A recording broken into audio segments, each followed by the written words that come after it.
We're thrilled to have Professor Scott E. Page here. He's the Leonid Hurwicz Collegiate Professor of Complex Systems, Political Science, and Economics at the University of Michigan, Ann Arbor. Scott's research focuses on the function of diversity in complex social systems. His fourth book, The Model Thinker, will be published in November 2018. Scott is also the author of more than 90 research papers in a variety of fields. Scott's online course, Model Thinking, has attracted 1 million participants. A frequent public speaker, Scott has presented to NASA, Bloomberg, Google, Boeing, the IMF, and Genentech. He's also been a featured speaker at the New York Times, New Work Summit, Google Rework, the World Economic Forum, Davos, the Aspen Ideas Festival, and here at Greenhills. Scott has consulted with the Federal Reserve System, the White House Office of Personnel, Yahoo, Ford, and BlackRock, among others. Scott was the recipient of a Guggenheim Fellowship as well as a fellowship at the Center for Advanced Studies in Behavioral Sciences at Stanford University. In 2011, he was elected a Fellow of the American Academy of Arts and Sciences. And a native of Yankee Springs, Michigan, Scott holds a PhD in Managerial Economics and Decision Sciences from the Kellogg School at Northwestern University. Scott lives in Ann Arbor, Michigan with his wife, political scientist Jenna Bednar, their 2 sons, Ori and Cooper, and their 3 large dogs, Bounder, Oda, and Hildy. His talk tonight is called Measuring Sticks, Toolboxes and Teams, Merit and Equity in an Era of Complexity. So please join me in welcoming Scott Page back to Greenhills.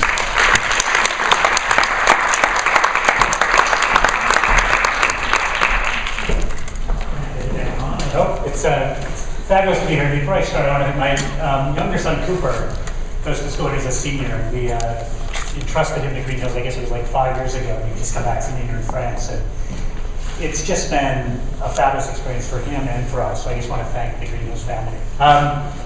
So what I'm going to do today is talk about just some impressions I have about how the nature of work has changed, and even how thinking about where you apply to college has changed. So that the son went to college last year, and then Cooper is going to go this year, and we're going to keep the dogs at home. But I want to talk about this idea of sort of measuring sticks and toolboxes. So as mentioned, I'm a professor of complex systems. So my PhD is in game theory and economics from Northwestern. In Michigan, I studied as an undergraduate. I studied math and poetry for the most part. But what I do primarily is I write sort of simple models of the world, and then I go out and talk to business leaders, government leaders, nonprofit leaders about how we use models to kind of make sense of the world. So what I want to do today is really just kind of hopefully give you some alternative frames in terms of just thinking about not just where your child goes to college, but also how you sort of progress in the world. It's really kind of a different world than it was when we went to college. So the idea is this: I'm going to start out with this idea of sort of projecting students. And I just want to sort of have a little bit of fun with how we think about our kids and how maybe we should think about them differently. And then I'm going to talk about different ways of thinking about the college selection process. And there's really 2 fundamental frames. One is that there's some sort of ranking from best school to worst. And the other is that it's about matching. And I'm going to come down fairly strongly on the matching side. We'll talk a little bit about admissions in terms of what are they looking for? Are they looking for individuals or are they looking for cohorts? And as you can see, the answer is going to be cohorts. We should review a bit. Then we'll talk about this idea. One of the fundamental ideas here is going to be about thinking of your child and thinking of yourself in some respects as accumulating a toolbox of skills. And what success really seems to boil down to, according to the best data and the people who study this the most, is people who have really useful toolboxes, people who develop skills, understandings, knowledge bases, right, that enable them to contribute to the world in some positive way.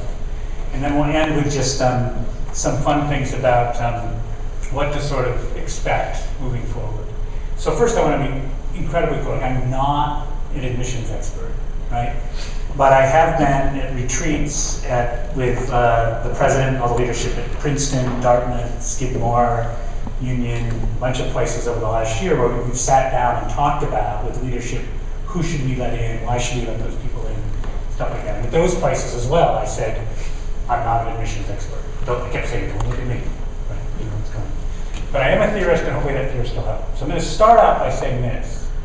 that the world is just, it's complex. And I mean that in a formal sense. So this is the situation in Afghanistan, according to our government.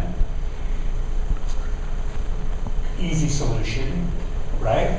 And if you think of something like this, what you see is all these different fields. So there's political things going on, there's sociological things going on, there's technical things going on, there's political things going on, there's infrastructure and economy going on. So if you wanted to say what's going on in Afghanistan, there's no way one person could really understand it. So one of the big themes is, when you talk about teams and cohorts and contributing, it's not like we no longer go to the expert, right?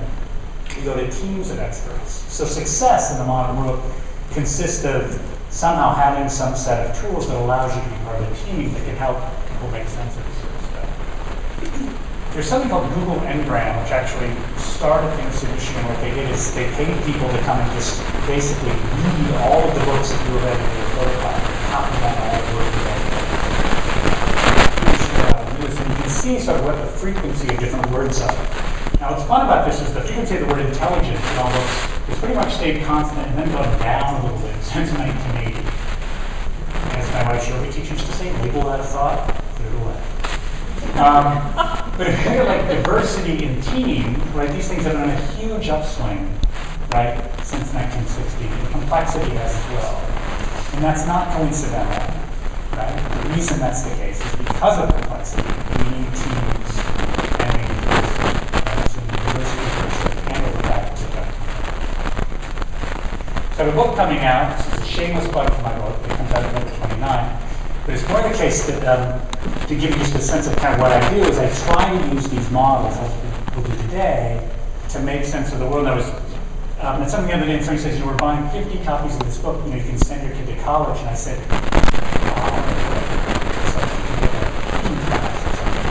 so the point of this is not self-promotion. The idea is that, we want to get these ideas out. But when you construct models, there's simplification. So this is Picasso's model of a bull. That's all the important part. Right? And so because models are simple and the world is complex, the way we try and make sense of the world is to use many models, right? To have many frames. So 3 weeks ago I was at the CIA and we were talking about, what ensembles of the models that they use to try and make sense of things from an intelligence perspective. Then the next week I was at the Congressional Budget Office and we're saying, when you're evaluating like a healthcare plan, how many models do you use, right? Why each model has blind spots, that sort of stuff. So when we frame this, when we try and make sense of the world, we sort of begin with something called the wisdom hierarchy, which actually comes from this famous quote by T.S. Eliot, which says, where's the wisdom we've lost in knowledge? Where's the knowledge we've lost in information? And the way we think of this is the following. People talk about living in a data-rich world, this being the age of data. So you can think of data as just all those things that Amazon has and Google has, or credit card companies, everything that's out there, all this sort of health data, everything that sits out there. On top of data is what we call information. So Michigan has an information school, about artificial information. What you're doing is you're taking that data and you're just grouping it in buckets. So when we say something like unemployment has gone up, or the stock market fell, what we're doing is we're aggregating data into like nouns, right? That sort of help us make sense of things. Because there's just too much data to make sense of stuff, so we put it in these little bins. When we think about knowledge, what that is sort of understanding between pieces of information. Things like force equals mass times acceleration, like you learned in a physics class, or supply equals demand in an economics class. And we think about wisdom. We think about wisdom as sort of having a whole bunch of knowledge and then figuring out which knowledge I apply in which setting, right? So when we think about what does success mean, or what enables someone to sort of be successful and make a contribution, what it typically means is, gathering or acquiring a whole bunch of knowledge, right? So you have pieces of knowledge, you have ways of understanding things, and then through experience and through time, accumulating wisdom so you know which knowledge you want to apply. So what we want to do today is sort of like talk about some knowledge about the college selection process and hopefully achieve some wisdom. Now, there's a catch in here, and sometimes the knowledge is going to kind of contradict itself, right? So there's going to be paradoxes, right? And so we just have to sort of absorb those. So let's start by a couple models in terms of how we think about students, right? So these are students at Green Hills where they teach listening skills. And when we think about, okay, how do I evaluate students, it's worth thinking about how historically we evaluate people. And so this is a Northern Michigan logging camp. I use this slide a lot. When they would hire people at Northern Michigan logging camps, what they would do is they would see how many trees they could chop down, right? This was your ability, right? So if you could chop down 12 trees, that's like having a higher SAT score than someone who can only chop down 8 trees. But that's not all they did. They also counted your teeth. Because you had to go eat enough meat to get enough protein to chop down trees the next day. So if you think about your kids applying to college, you kind of got like, well, what's her GPA? What's her SAT score? Back then it was like, how many trees, how many teeth, right? Add those up, and that's kind of your score. So if you have a lot of teeth and a lot of trees, you're going into the Princeton of tree chopping gang, right?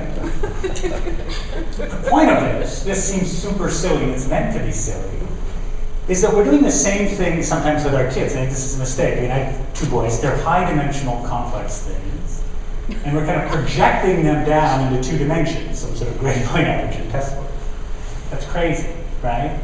They're much more complicated and sophisticated than that. So we need to sort of enlarge how we think about them. And yet, there are these sort of measuring stick approaches where we sort of say, okay, well, my student has an SAT score, has a GPA, took AP tests, whatever it is, extracurriculars, there's letters of recommendation, then detentions are in red, you've got a certain number of detentions. And then you think, you sort of have this view that this is what admissions departments do, that they sort of like have some sort of score where they just add these things up and then you subtract off the detentions. And sometimes when you read on the web or talk to people, they'll sort of say, oh, there's something called holistic review, and this is what they do. And this isn't quite what they do. So what do we want that they do? So what we want to do, we want to sort of move away from this. The way we're going to move away from this is instead take much more of a toolbox approach. And instead say, rather than think of our, children applying to colleges like SAT score, grade point average, that sort of stuff, you want to think of them having a whole bunch of attributes that don't really have rankings. So maybe they're qualitative, maybe they're quantitative, maybe they're interested in anthropology, right? Maybe they have a bunch of experiences volunteering somewhere.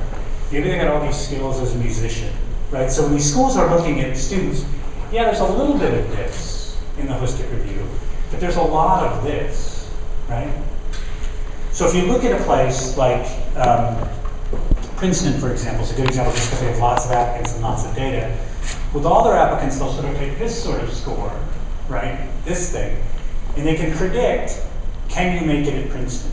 Well, of their applicants, the vast majority of them can make it at Princeton, right? So then what they're doing is they're then saying, okay, of the people who can make it at Princeton, which is most of them, who's kind of doing interesting stuff that is going to give us an interesting cohort? So have that idea in mind, that like you can think of your student as a measuring stick, which is an oversimplification, or you can think of your student as sort of this vector of things that they're interested in, which is probably more accurate. We're going to do the same with colleges. So when you think about picking college, right, we were doing this with Liz, our son's been going through this. This is what people in my space, we try to make things sound as boring as possible. We call this a multi-dimensional choice problem, right? And we say, you can think of a college as like a vector of attributes, just like you think of students, like X, Y, and Z. And we've got the same sort of measuring thing. There's a hedonic choice model of colleges. So each college has attributes where having more of something is better. So a college has an average SAT, an average GPA, an endowment, faculty-student ratios, class size. And everything in green, oh, those are better things to have. And everything in red, it's better to have smaller numbers, right? You have a smaller faculty-student ratio, you have smaller class sizes. And so you look at these college guidebooks, you're looking at this sort of information, you're saying, oh, is one college better than another? So if you looked up Middlebury, you'd say, oh, the average SAT is set 1450, the GPA is 3.95, it's got $1 billion endowment, it's a lot of money. Average faculty student ratio is 3.1. Class size is 60% of the classes, 19 people. We're going to come back to that. That's shared passion for this number 19. If you look at Union College, they have a lower SAT, lower GPA, lower endowment, higher faculty student ratio, the same on class size. So you might think we're going to come back to this later as well. So you might, if you had this view of this, the measurements that you did, you might say, oh, a little bit of better college. This is kind of like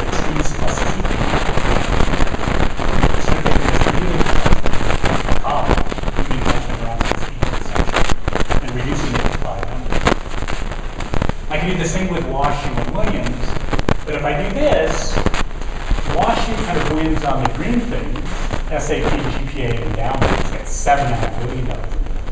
But it loses on faculty-student ratio, and it loses on average class size, right? And so then you're like, okay, now what do I do? Because in this case, I could say, well, Middlebury's better on everything. And here I kind of got, ooh, one's better here, one's better than that.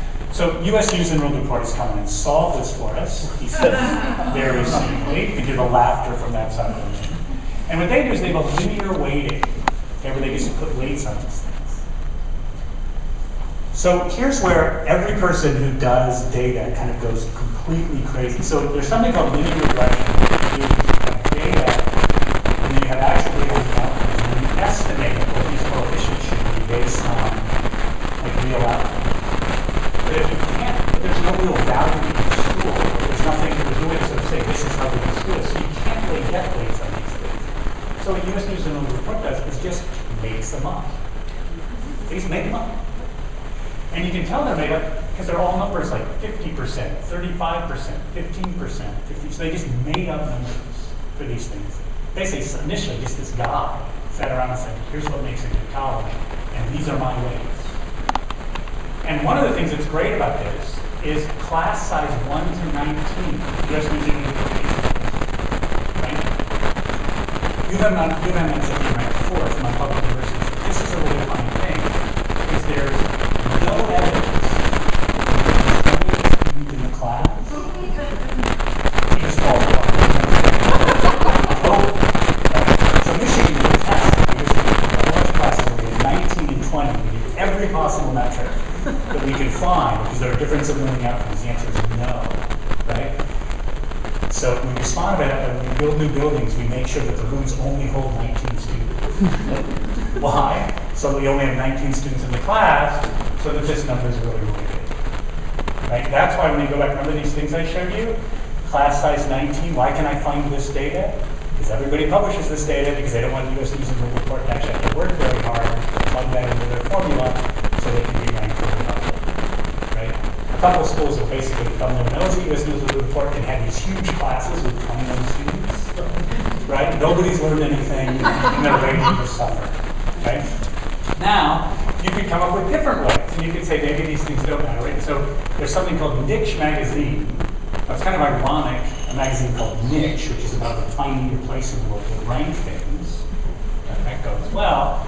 Michigan ends up number 1, and that's because academics count 40%. Right? In US News and World Report, it only counts 22%. Having a campus designed by Thomas Jefferson counts a lot more, so Virginia leaps above that. I'm not joking, right? So architecture matters more. So who beats us in the other one? Berkeley, UCLA, Virginia, right? Michigan has a pretty campus. I've been to Berkeley, UCLA, Virginia. They're prettier, right? So if you pair up pretty for 4, about academics for 1, right? But this 22.5%, that was scientifically derived. That's also made up, right? So this is made up by US News and World Report. This 40% is made up by Niche magazine, right? So what they're doing is these are people, they're doing their best, right? They're kind of saying, here's what we think matters, and we do this, you get different rating. But let's go to a different model. So that's model 1. That's one of the the other model is kind of like the spatial model. The spatial model is like everybody has a preferred choice, right? So if I go buy a burrito, it's not like the hotter the burrito, the better it is, right? There's some ideal point in heat space on how hot I want the burrito. For me, it may be here. For my younger son, it would be way over here. He can eat hot food that I can't even fathom, right? So now that I get to college, and I say, well, how many students do they have? Is it urban or rural? Do you travel abroad? Do you write a thesis?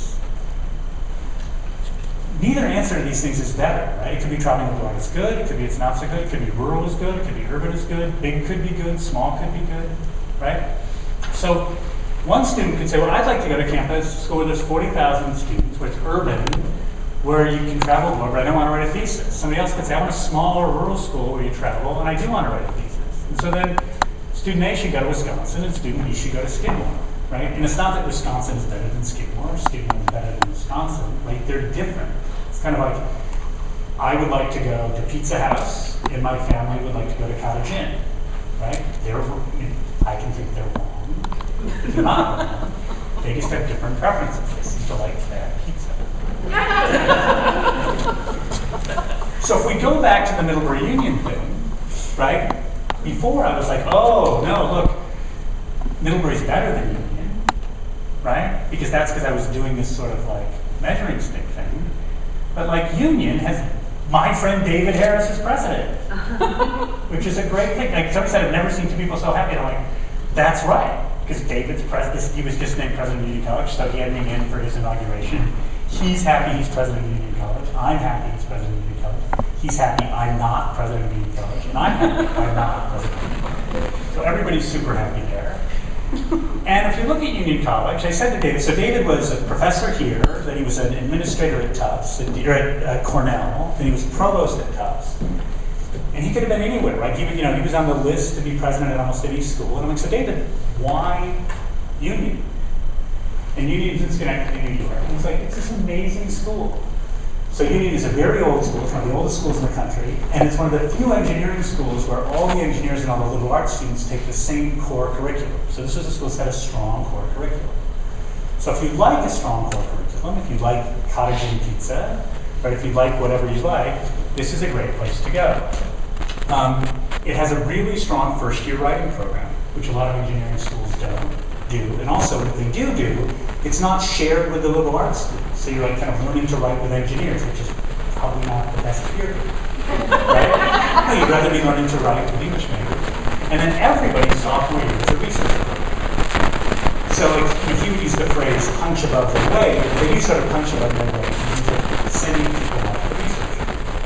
Right? So Union College isn't like, so if you, but I was at Union, I've been at Skidmore just before this, and Skidmore has a completely different feel. Skidmore has more of a sort of a business design focus. But if I just looked at the numbers, Skidmore and Union would look very similar, right? But it's kind of like the difference between like a French restaurant and a German restaurant when you're actually there. They're very different places. So this measuring stick approach suddenly doesn't look like it makes very much sense, right? So Andrew Martin, who had been the dean of LS&A at the University of Michigan, just became president of Washington University. And so I said to Andrew, I said, I'm going to Green Hills, I'm giving this talk. This is your moment to push Washington University like crazy. And so here's what he said. He goes, oh, I want you to quote me exactly, so I will. He said, Washington University is a place where we aspire to know every student by name and story. I think that's copyright.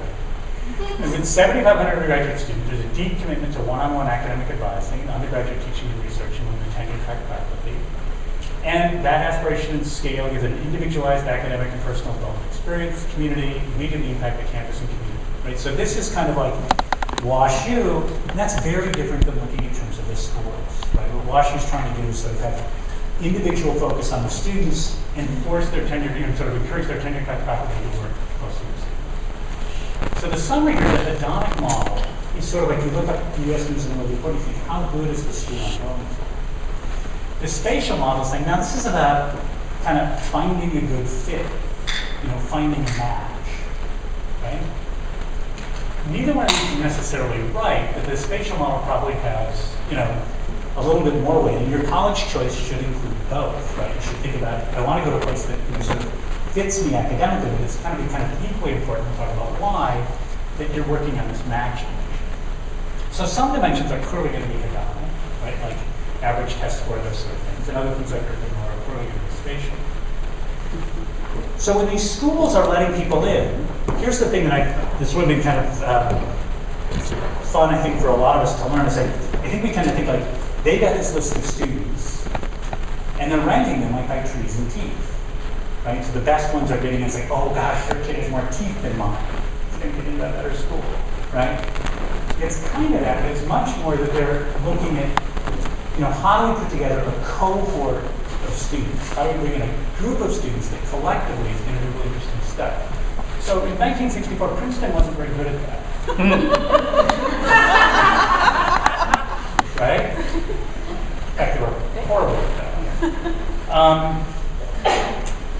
This is the Volkswagen board, right? And so you'll go to places and they'll say, like, we are a meritocracy, but they're not, right? I mean, so things what you want to look at, you want to think sort of, what decisions are we making to bring people in? So my own work, I'm going to give you two papers on this. This is come back and other stuff. My own work with Lou Hong said, here's sort of like a really interesting thing. Suppose that if people are chopping down trees, and I'm putting together a group of people who chop down trees, I would take the people who are best at chopping down trees, right? If I'm putting together a 4x100 relay race, I would choose the 4 fastest people, right? But here's a funny thing. So we were doing some mathematical work on people who solve problems, which is what people do in the economy these days. And we said, suppose there's a difficult problem, and suppose I take a group of diverse problem solvers who are kind of smart, and I put them in teams. Now this is a mathematical model. And what we found is you're actually better off randomly choosing teams than choosing the teams of the best, according to some like US News and World Report ranking. Which is weird, but then when you think about it, the reason why is that when you use the ranking, you end up getting people who are really smart, in quotes, but they're similar. So when I take the 10 people who score best, they tend to be similar people. So a friend of mine became president at Cornell, and she said, I really want to push the disciplinary on the diverse side of school. He wanted to talk to us at Cornell. I said, fine. I'm about to come, and this guy, John Kleinberg, who won a MacArthur Genius Award, so he's funny to me, he said, I'm taking one of my smartest graduate students, and we're going to go after this theory. Because it just can't be right. Right? This is kind of what academics do. You sort of go after each other's work. So together with Maithra Raghu, right, he wrote this paper in 2015 that says, let's think of people who solve problems. It's like when I ask, you and I asked to solve a problem, each come in and we sort of dump our ideas on the floor. Right? We get a bunch of ideas. So a mathematician calls this a distribution of solutions. And then what happens is we do stuff with those distributions of solutions. So we have these ideas, we have to create something new. So what they find in this paper is, if what we do is non-linear, something other than add them up, like chopping down trees or running a relay race, then not only does the best team not consist of the people who have the most ideas, there is no test that you can apply to individuals that gives you the best team. So let's think about what this means. It means that Lou and I were wrong because what we said was actually weaker than was the case. If you're hiring people to solve problems, there's no test you can give where the highest scoring people can be the best teams. The reason why is you want diverse people, right? You want people who've got different skills, different understanding, different knowledge. Right? So then Lou and I have another paper that generalizes their paper just because that's what you have to do, right? But the point is, it's kind of a fool's game. If it's simple, if you're running a relay race, chopping down trees, yes, the best team is going to consist of the best people. If you're sequencing a gene, if you're figuring out the thing in Afghanistan, right? You need people who've got diverse understandings, diverse backgrounds, diverse knowledge, that sort of stuff. And so once the problem becomes nonlinear, once you're in this complex space, that's why we saw that graph about complexity, diversity, teams. Once the problem becomes complex, the best group is going to consist of a diverse set of people. That's why we get to say green hills are constantly trying to get a diverse set of people in the school. Now you could say, let's make this, let's really test this with real people and make it, and prove that Scott and John and Maithra Raghu have to be wrong, which is what they did at Microsoft, right? This is the guy who's smarter than both.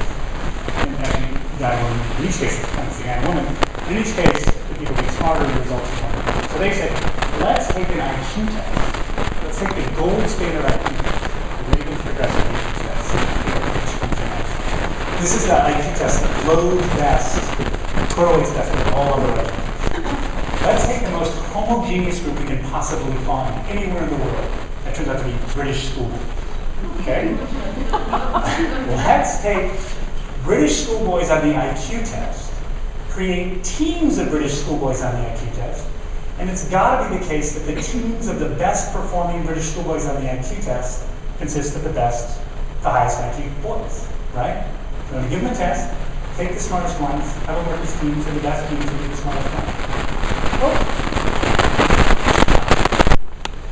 So here's individual IQ from 55 to 145. This is contextual IQ. So what is contextual IQ? It's saying, so I have an IQ of 115, which is a really good IQ. Some people that have an IQ of 115 basically get everything right that everybody else gets right. Some of them have an IQ of 115 get questions wrong that other people get wrong.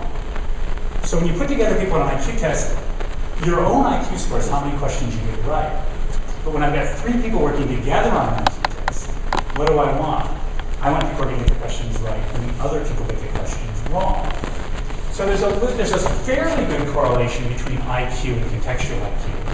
But if you're picking the best team, you'd actually want to pick like this person, this person, this person, this person. You know, pick kind of these people. You'd skip these people down here because they're not that very good with contextual IQ. So there's a correlation, right? And if you look at the first half of the test and the second half of the test, this is contextual IQ in the first half, this is the contextual IQ in the second half, you get an R squared of 0.9, which means that they're basically the same thing. So there really is something to contextual IQ. So like, there's how good you are alone, but when you're working in a group, what matters more is how good you are in a group.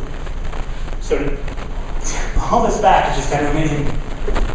If you're having a team of people take an IQ test, giving them an IQ test is not a good way to do it. It's a pretty good one, but it's not a good test.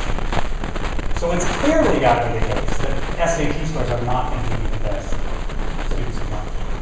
But then you can look at other data that's kind of amazing. So this is a study by the NIH, and they looked at all science. So they could, every paper ever published, 24 million papers.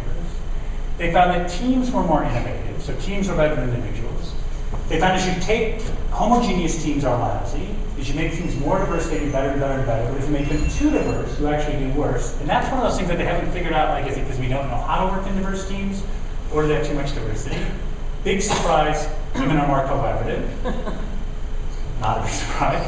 And the coordination ends up, the more complex the task is, sort of the harder the project was, coordination matters more. So like, that's basically saying that things like CERN are.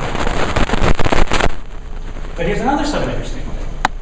They looked at, here's the number of faculty in an institution, and here's kind of this is a fancy measure, but this is kind of how diverse are the things they study.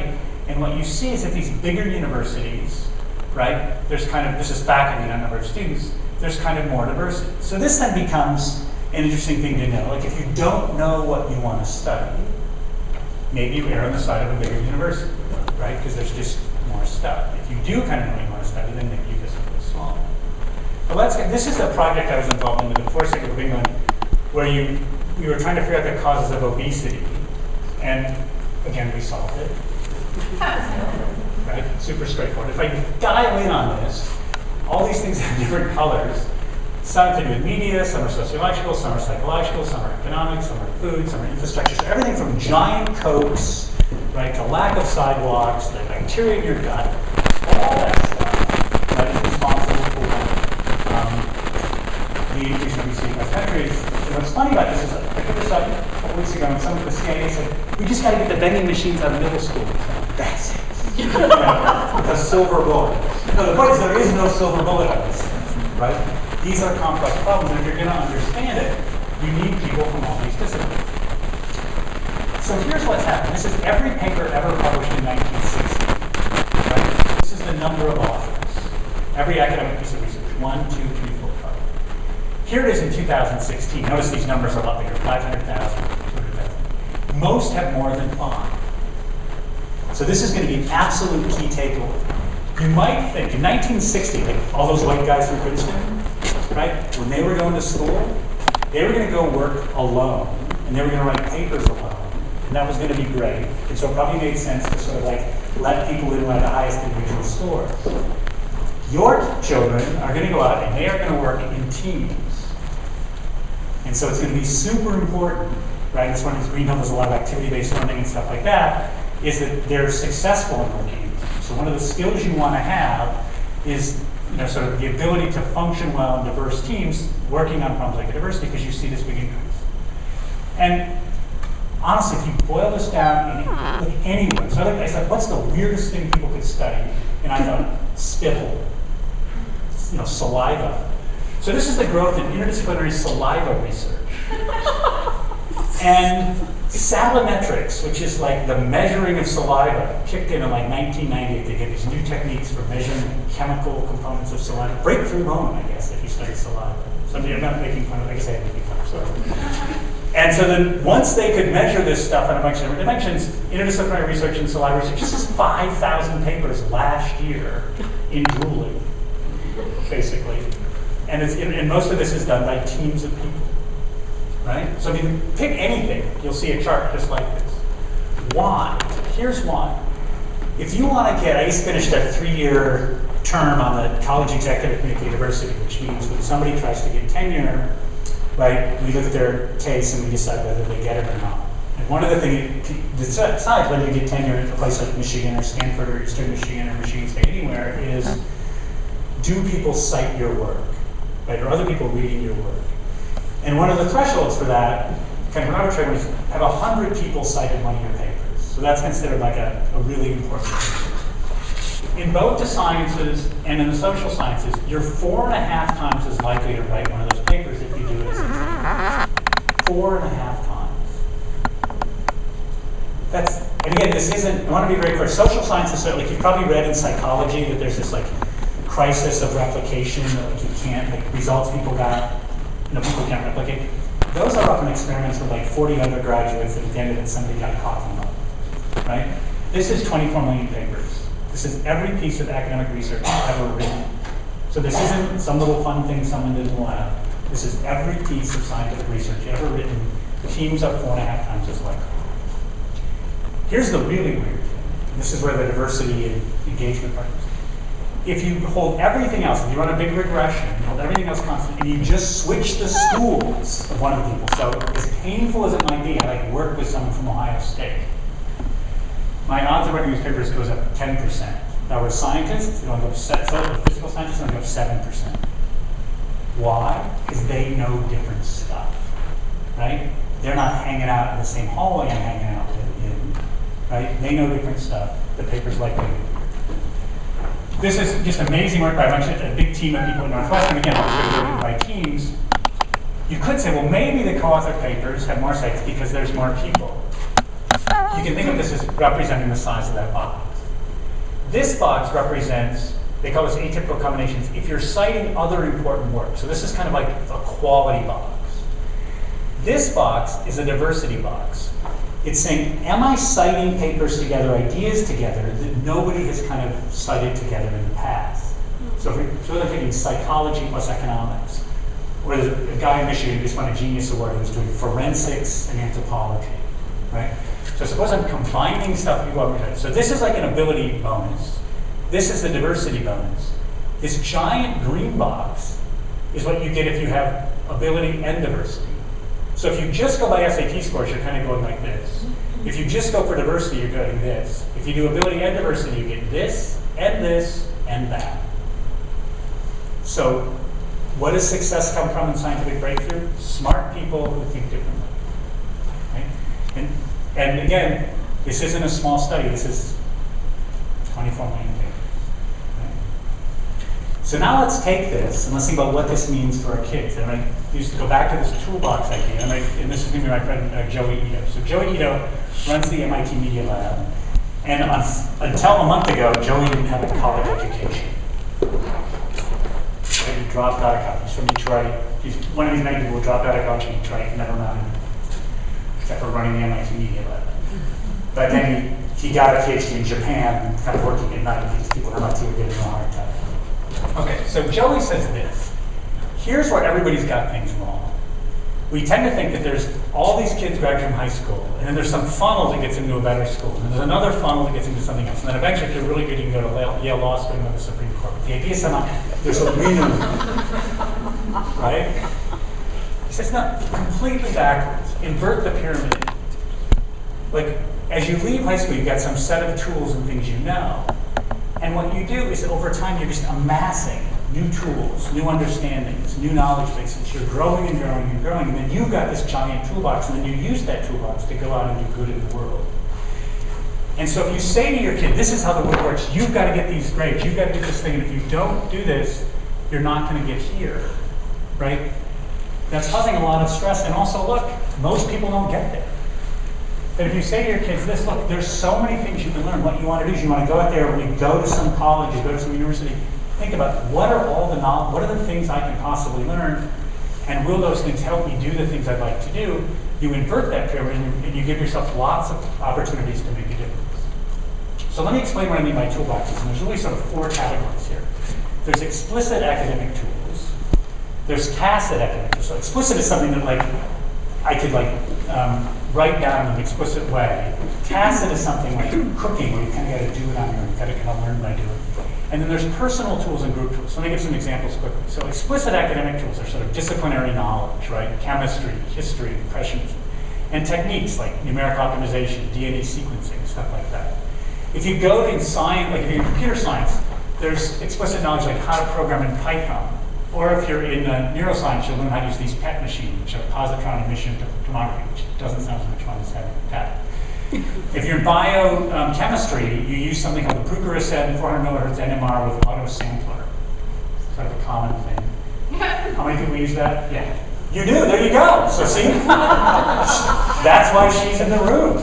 She can explain this to us later. So that's the whole point. So at a university, right, you want someone, that probably made your nut, right? There we go, right? The rest. So if you go to MIT, you could think, okay, I want to go to MIT and get a certain grade point. What you really do is you take classes when you go there. When you take a class, like if you take advanced fluid dynamics, you learn these explicit tools, right? So I teach this models class, and tomorrow there's a midterm, and it's over these explicit tools, right? So when those kids walk in, and the last question on the midterm is, how many questions could you have answered before you took the class? And the answer to that is always 0, right? And at the midterm, they can answer all these. Like tomorrow, the average score will be probably 80%. And they'll answer a big chunk of these because they've actually learned explicit tools. But here's the key part. There's also a set of tacit tools, like deep reading of a text, structuring an argument, organizing a paper presentation, seeing a problem from multiple perspectives, right? That are more sort of things that you sort of learn through experience at college. And even in mathematics, right? This is a wonderful paper by a high school teacher, Paul Lockhart, called The Mathematician's Lament, where he says, like, mathematics isn't about, like, the integral of arcsecant, right? It's really the art of explaining things, right? And by doing mathematics, it's funny, I was walking to school today, these two grad students were walking next in front of me. I knew they're grad students because one of them said, wow, you know, when I went to get a PhD in biochemistry, it didn't occur to me I should have taken more theoretical mathematics. And so I said, excuse me, is it okay if I quote you later that I'm talking? She said, fine, who are you talking to? So you don't want to go. Okay, so the point is, the reason she said she should have taken more theoretical mathematics is just to sort of learn how to construct better arguments. There's also passive, personal tools, like eating, sleeping, and exercising, right? It's like, we send these kids out, and then you find out, like, you forgot to eat in college.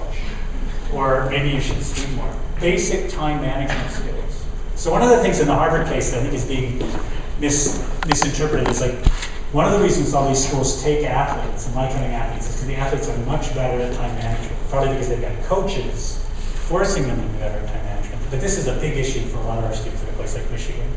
And one way we've increased our graduation rates is actually by borrowing from the athletic departments. We've actually had the athletic department teach us, with our first generation students, we're basically copying the football program's time management schedule because it's even better than ours.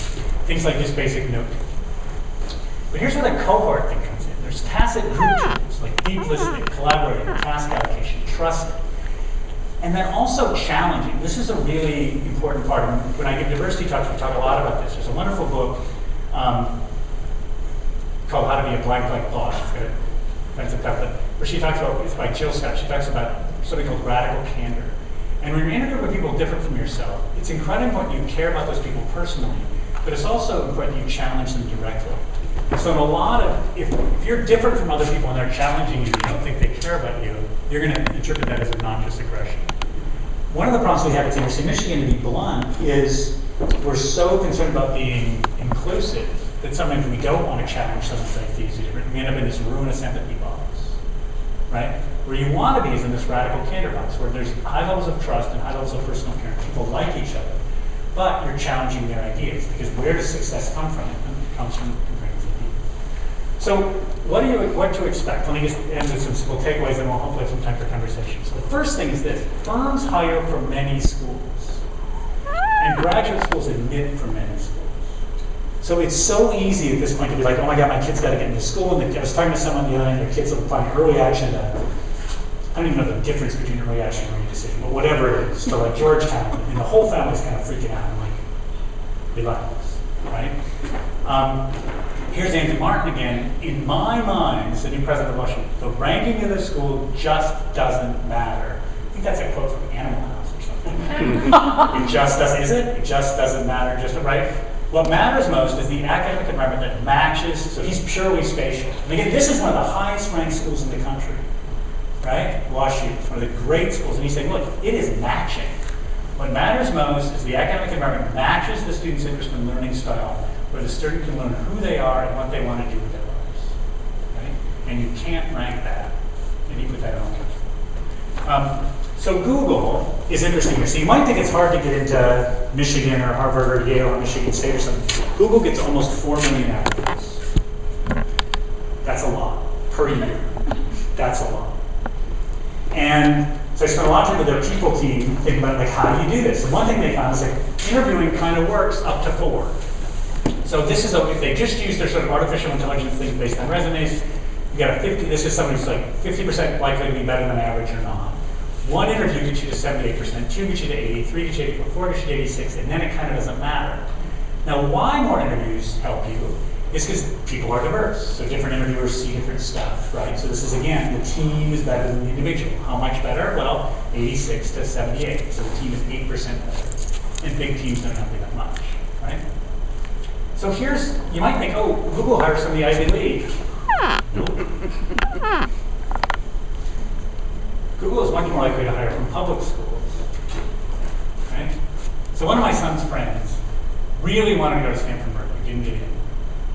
Didn't get into MIT, didn't get into Michigan, was stuck going to the University of Illinois. He now works for Google. Not surprising. Why? Because Google hires a lot of people from the University of Illinois, right? So when you look down this list, right, a lot of these are more technical schools. The point is, with 3 million applicants, they find that they want to hire people who've been trained in different places. Second thing is, why do they do it? Because employers and schools seek tool diversity. So this is my wife, Jenna Bednar. There she is. But I got a better picture. She teaches this course on state and local politics. And if you ask her, like, why does she want a diverse set of students in her graduate program? When you're teaching state and local politics, if everybody's from Connecticut, people only know about Connecticut. It's not a very interesting discussion, right? Nebraska, it turns out, has something called a unicam. You only have one house, right? And so if you discuss state and local policies, you don't have people from the South, you don't have people from the West, you don't have people from the East, it's not going to be very interesting. So let's go back to Joey, who runs the Media Lab at MIT. This is one of the great places to work, probably in the world. Media Lab at MIT, path-breaking. They have no faculty that went to Harvard, Yale, Dartmouth, Columbia, Penn, or Cornell. 0. Zip. They have 1 each from Princeton and Brown. They have 3 that went to MIT. That's not surprising because it's MIT, right? And they have 1. They have 2 from anywhere else. Illinois, Florida, places I can't pronounce. Georgia Tech, Tufts, Stanford, UAE, Waterloo, Santa Barbara, Millersville, Technicon, Juilliard, and Michigan. Right? Why? So let's go back to MIT's advanced fluid dynamics. Here's the tools you learn. Let's go to Illinois. Here's their advanced fluid dynamics. Wait a minute. At MIT, they teach propellers and windmills and fluid dynamics. Those aren't in water. That doesn't make any sense. The reason they just the reason they do this is that you can learn about propellers by studying windmills, right? They don't teach kind of flow around a body in open channels because these are things that there's a lot of stuff to do with glaciers that they're interested in Illinois because we're in a glacial place and they're not in, it's like water flowing over rocks is a big thing, both in Michigan and in Wisconsin and in Illinois. They don't care about it much in Massachusetts. So you just study different stuff. So if you're hiring 2 fluid dynamicists, you're not going to take 2 from Illinois, you're not going to take 2 from MIT. You take 2 from each, 1 from each place because you're going to get a different set of tools. Because these different schools teach different tools. So look, here's Stanford. This is kind of fascinating. 11% of the undergraduates major in biology, 7% medicine, 18% biology, right? Here's Chicago, 24% economics, right? So where you go, right, you're just going to learn different stuff. 4th thing, tool diversity. So there's a lot of talk about identity diversity. Tool diversity and identity diversity correlate. There's not necessarily causation between your identity and the tools you can learn, but there is a correlation between the identity diversity and the tools you choose to learn. So if you look at STEM majors, what you see is many more Asians study STEM than do whites, blacks, or Hispanics. and more men study STEM than women, right? So you see these differences. If you look at philosophy by race, right, what you see is not many Asian Americans study philosophy, right? African Americans also is what sort of half their normal rate. But Hispanic is actually sort of approximately where it should be, in line with what you'd expect.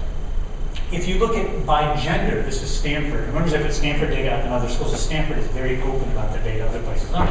But in physics, it's 82% men. In human biology, it's 73% women. But here's the funny thing.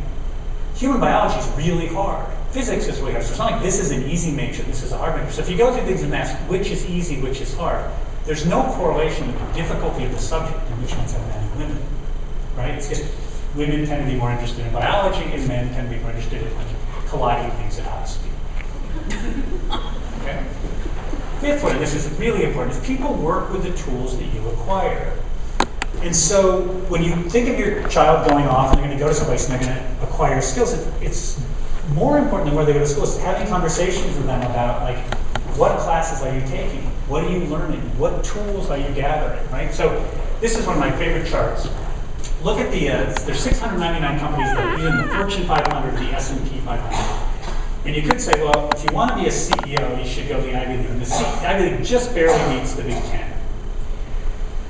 But if you want to be a CFO, right, you're way more likely to be a CFO. This is the financial side of things if you go to the Big Ten. Why is that? Well, there's only one Ivy League school with an undergraduate business school. Or there's 13 Big Ten schools with undergraduate business schools, right? So if you go study business, you can be a CFO, right? Like, there's no way to study accounting at these other schools, so you're probably not going to be a certified financial CFO. So I'm down at NASA, I'm down at Huntsville in 2015 on September 26th, the day before they'd announced the people who sit in the seat for the mission to Mars. Okay, ranked cool jobs, this is up there, right? So these are the people, and she had been there, so people knew her. It was pretty exciting. Everybody was super excited. So I'm like, where do these people go to school? This is where they went to school. And so I said, wait a minute. I used to teach at Caltech. I'm like, where's Caltech? And they said, like, where's Michigan? I'm like, where is Caltech?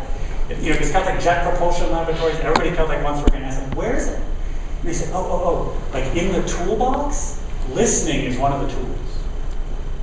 Like Caltech and listening, it's like an empty intersection. Right? And then, I thought they were joking, and then they were kind of dead serious. They said, look, the people who are really good at sitting in the seat at mission control are humble people. And they're people who listen really, really well. And they tend to be people who didn't go to the elite schools, right? Which was kind of fun. Last one. All the evidence that, so Google with their 3.5 million applicants, McKinsey, I talked to the head of hiring for McKinsey's Global Institute. I talked to White House Office of Personnel. Everybody who has all this data says really there's sort of three things that determine success. You have to be able to solve problems, because it's a cognitive economy. It doesn't mean math problems, it can be any problem. You have to be able to solve problems, right? When I asked Andrew and David, like, why do you want to be university president, right?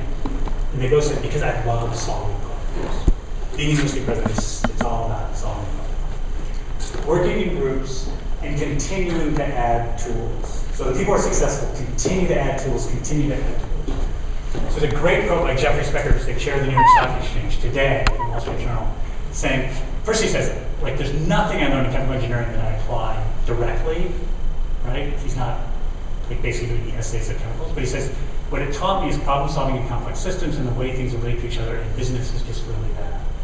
Let me go back to this wisdom hierarchy, kind of the last one. This is Jessie Wisdom.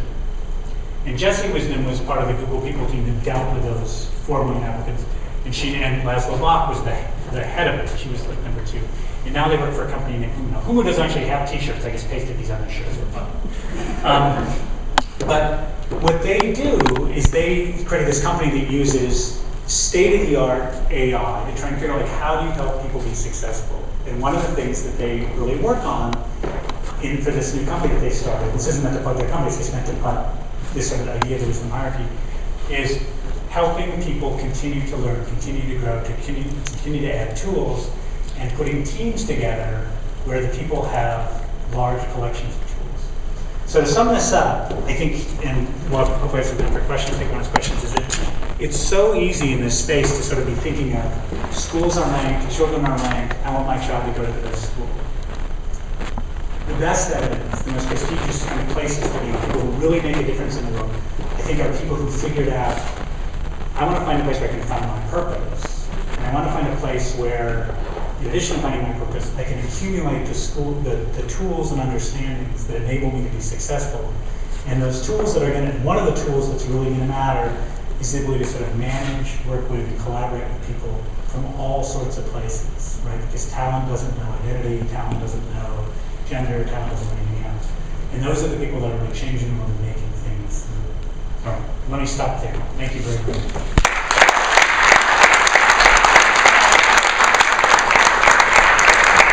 I don't take any questions except for about that machine. But she will take questions about that machine. Any questions at all? Yeah. So I was wondering, and feel free, if you have to go, feel free to go.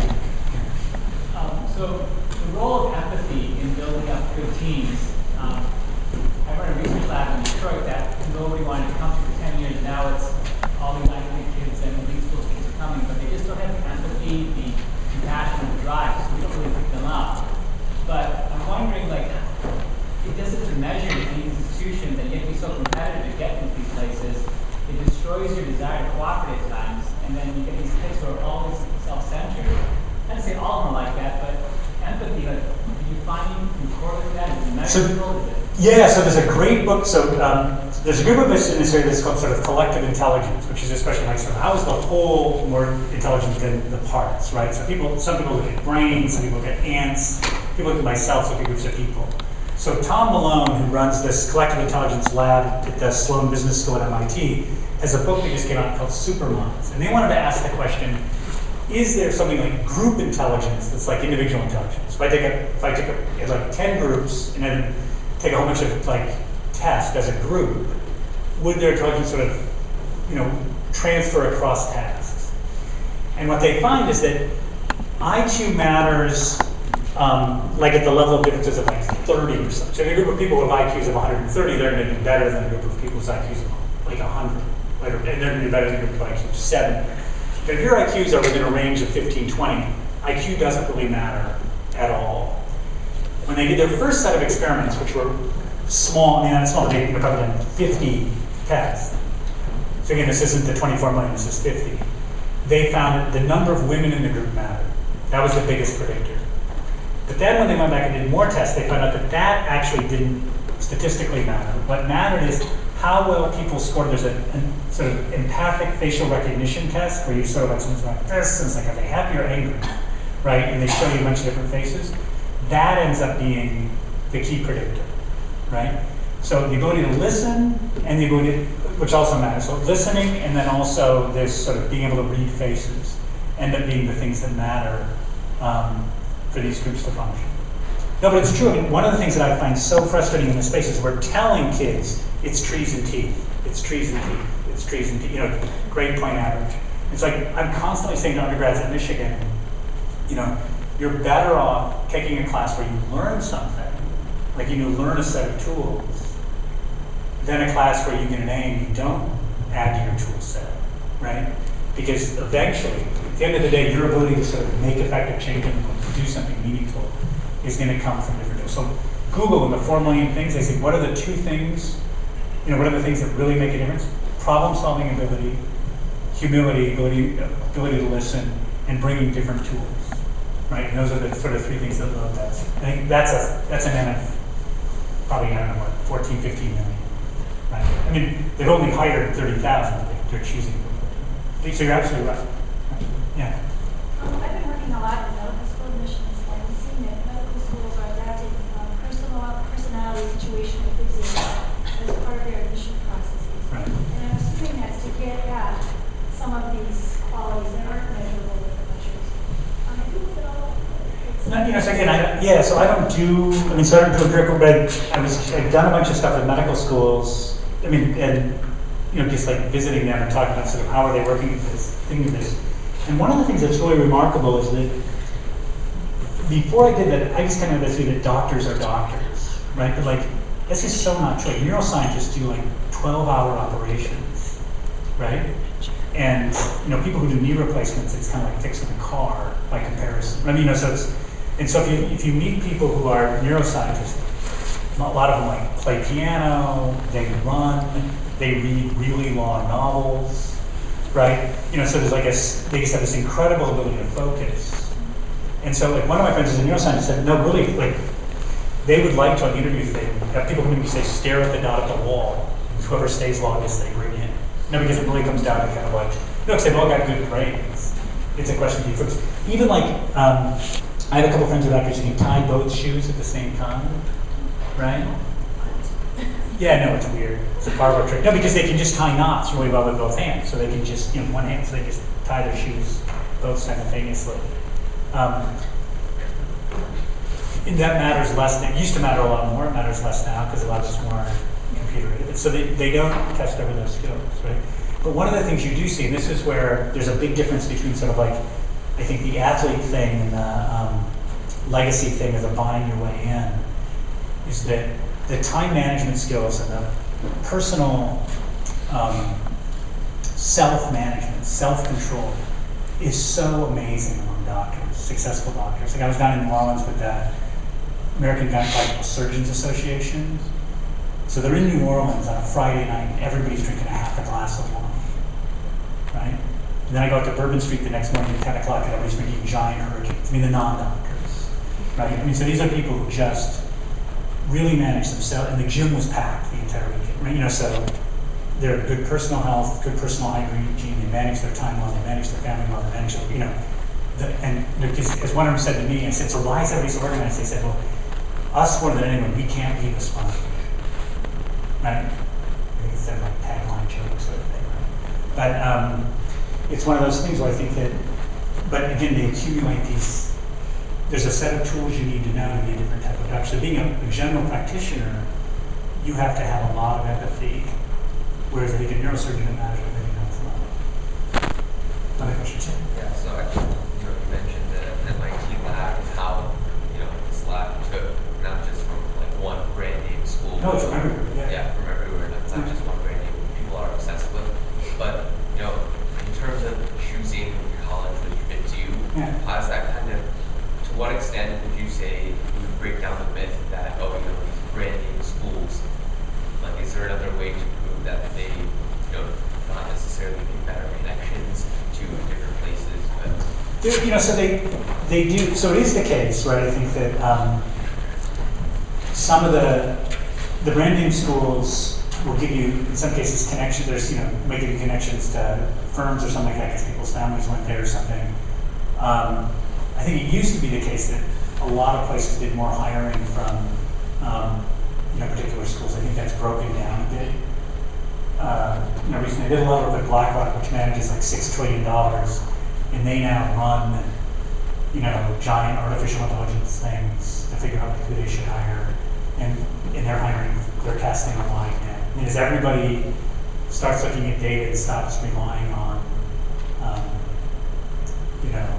hiring people where they used to hire, what your people are finding talent resides, kind of everywhere. The one thing I would say that if you want to be a scientist, these big state, these R1 research institutes, right? You have advantages. You to work on these amazing machines, right? The other people may not. But being from Ann Arbor, you can go to a smaller art school. It's often quite easy to kind of get a summer internship, and so then that kind of, you can kind of make up for that. The evidence isn't as strong as you think, and it's also a question of like, do you fit in? We were joking beforehand, like I'm from Yankee Springs, Michigan, right? And when I finished my PhD, I offered some Stanford and from Caltech, which was, and I literally had to explain to my parents what Caltech was. They never heard of it. They thought I was going to turn out Stanford into a Volkswagen Institute of Technology. Would have been in keeping with earlier life decisions I had made. And part of the reason I made that choice is that I just didn't feel comfortable at Stanford, right? It was wealthy. I wasn't wealthy, right? It was very, very sort of achievement-focused, people who were really well-dressed. I had made my own glasses, one thing nobody else there had. In Caltech, I felt like, I fit in. So my comfort level was a lot higher. And because my comfort level was a lot higher, I was able to, I think, excel, whereas I probably wouldn't have at Stanford. So I think that you can think I want to be this prestigious place, and maybe, coming from Greenfield, maybe you'd be comfortable there. I think you really want to think about what are people like. It's also like, a lot of people, they really want to go to Chicago, but then they think, well, everybody's going to be right? And it could be that, now there would be a huge percentage, right? And so that dominates a lot of conversations in hallways. And there would be some other school where if you're into philosophy, you get better ones together. Maybe like two more? Yeah. Yeah, fantastic talk. Thank you.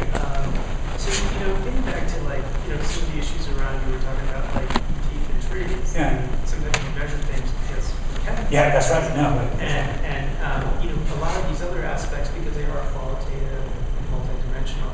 I'm wondering how, especially you're a father too, you have two kids, gone through this process once, got another one coming.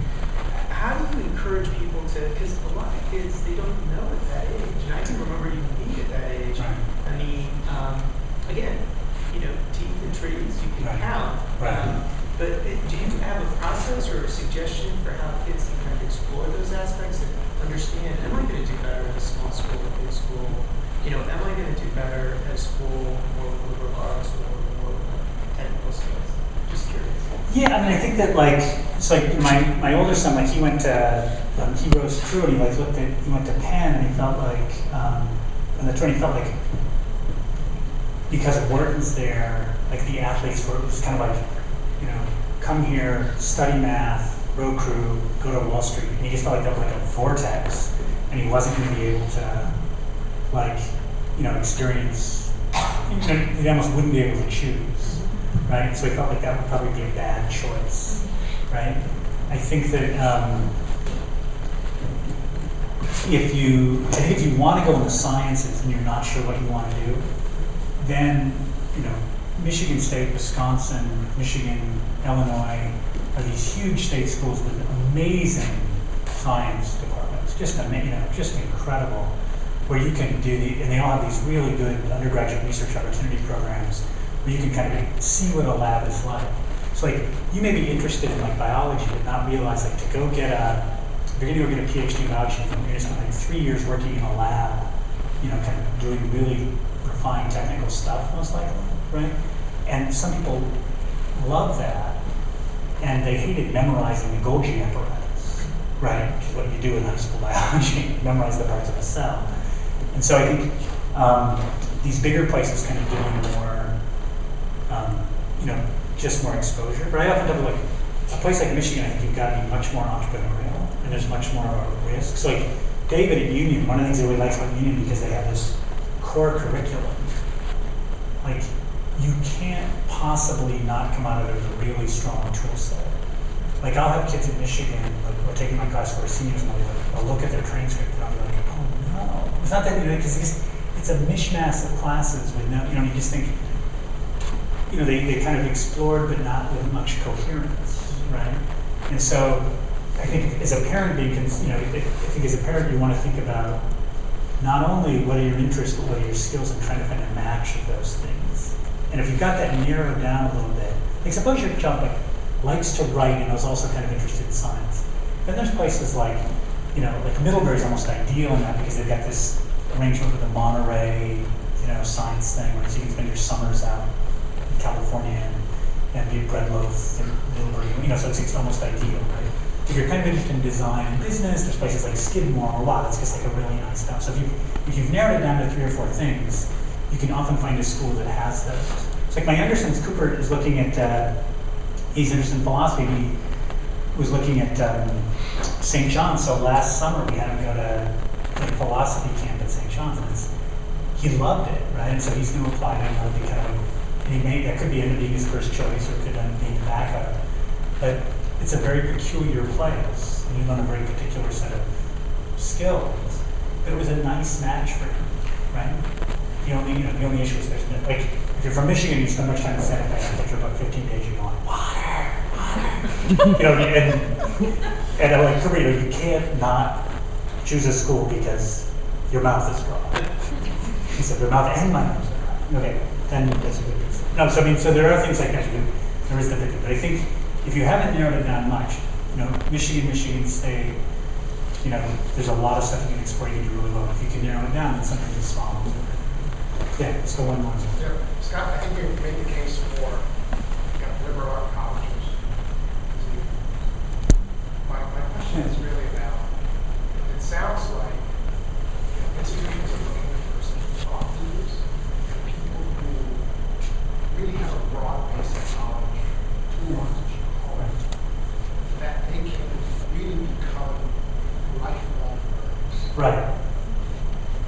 And that's the case I think you're making about. No, I think that's right. I mean, I think that what they want is but it's also because they're not looking for one type of kid, because if you have, Stanford's an interesting case, where they've got a world-class anthropology department and a world-class philosophy department, and almost no one's majoring in that, right? And so it's not like, oh, I'll just pretend I'm interested. If you've did your senior project in anthropology, and you're really interested, and you've got you've got a passion for it since 7th grade, you probably stand a much better chance of getting to Stanford than you're interested in computer science, right? Because they've got 30,000 applicants who want to make the next great app, right? But when they're putting together the cohort, they want someone who's interested in anthropology, because the thing is, these apps change the culture, they change the fabric of society. If there's not somebody in the classroom challenging that design thinking classroom, talking about the sociological and anthropological implications of the app you're designing, right? The world loses. And so what they're really looking for is, I think, talented people who they continue to learn, who have some sense of purpose behind what they're doing, right? Who bring, because kids come out of Greenhouse with a lot of tools, right?